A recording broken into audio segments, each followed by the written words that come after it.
Ration card ପାଇଁ eKYC electronic knowledge your customer ପ୍ରକ୍ରିୟା June ମାସ ଶେଷ ହେବ। ଏହି ପ୍ରକ୍ରିୟାରୁ ବାଦ ହୋଇ 20 ଲକ୍ଷରୁ ଅଧିକ ହିତାଧିକାରୀ ରାସନ କାର୍ଡ ସୁବିଧା ପାଇବାରୁ ବଞ୍ଚିତ ହୋଇପାରିବେ।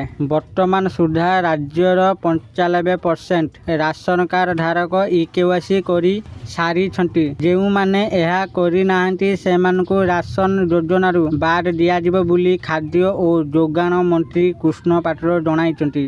ମନ୍ତ୍ରୀ କୃଷ୍ଣ ପାତ୍ର କହିଛନ୍ତି ଯେ ରାଜ୍ୟରେ ଗତ 13 ବର୍ଷ ଧରି ନୂଆ ରାସନ କାର୍ଡ ଜାରି କରାଯାଇନଥିଲା।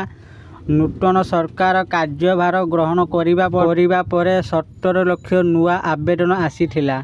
ଏଥିରୁ 6 ଲକ୍ଷ କାର୍ଡ ଇତିମଧ୍ୟରେ ଜାରି କରାଯାଇସାରିଛି ଏବଂ ଅନ୍ୟ 15 ଲକ୍ଷ କାର୍ଡ ଅନୁମୋଦନ ପାଇଁ ପ୍ରକ୍ରିୟାଧୀନ ଅଛି। ନୂଆ ଆବେଦନଗୁଡ଼ିକ କେବଳ ବ୍ଲକ କାର୍ଯ୍ୟାଳୟ ନୁହେଁ, ଜନସେବା କେନ୍ଦ୍ର CSC ମାଧ୍ୟମରେ ଅନଲାଇନ୍ ଆବେଦନ ମଧ୍ୟ ଗ୍ରହଣ କରାଯାଉଛି। ମନ୍ତ୍ରୀ ଆହୁରି ମଧ୍ୟ କହିଛନ୍ତି ଯେ ନୂତନ ସରକାରଙ୍କ ପ୍ରତି ଲୋକଙ୍କ ଆସ୍ଥା ରହିଛି, ଯାହା ଫଳରେ ଆବେଦନ କେନ୍ଦ୍ରଗୁଡ଼ିକରେ ଭିଡ଼ ଦେଖାଯାଉଛି। ଏହି ଭିଡ଼କୁ ଦେଖି ଆବଶ୍ୟକ ପଦକ୍ଷେପ ନିଆଯିବ ବୋଲି ସେ ଜଣାଇଛନ୍ତି। Please subscribe my channel.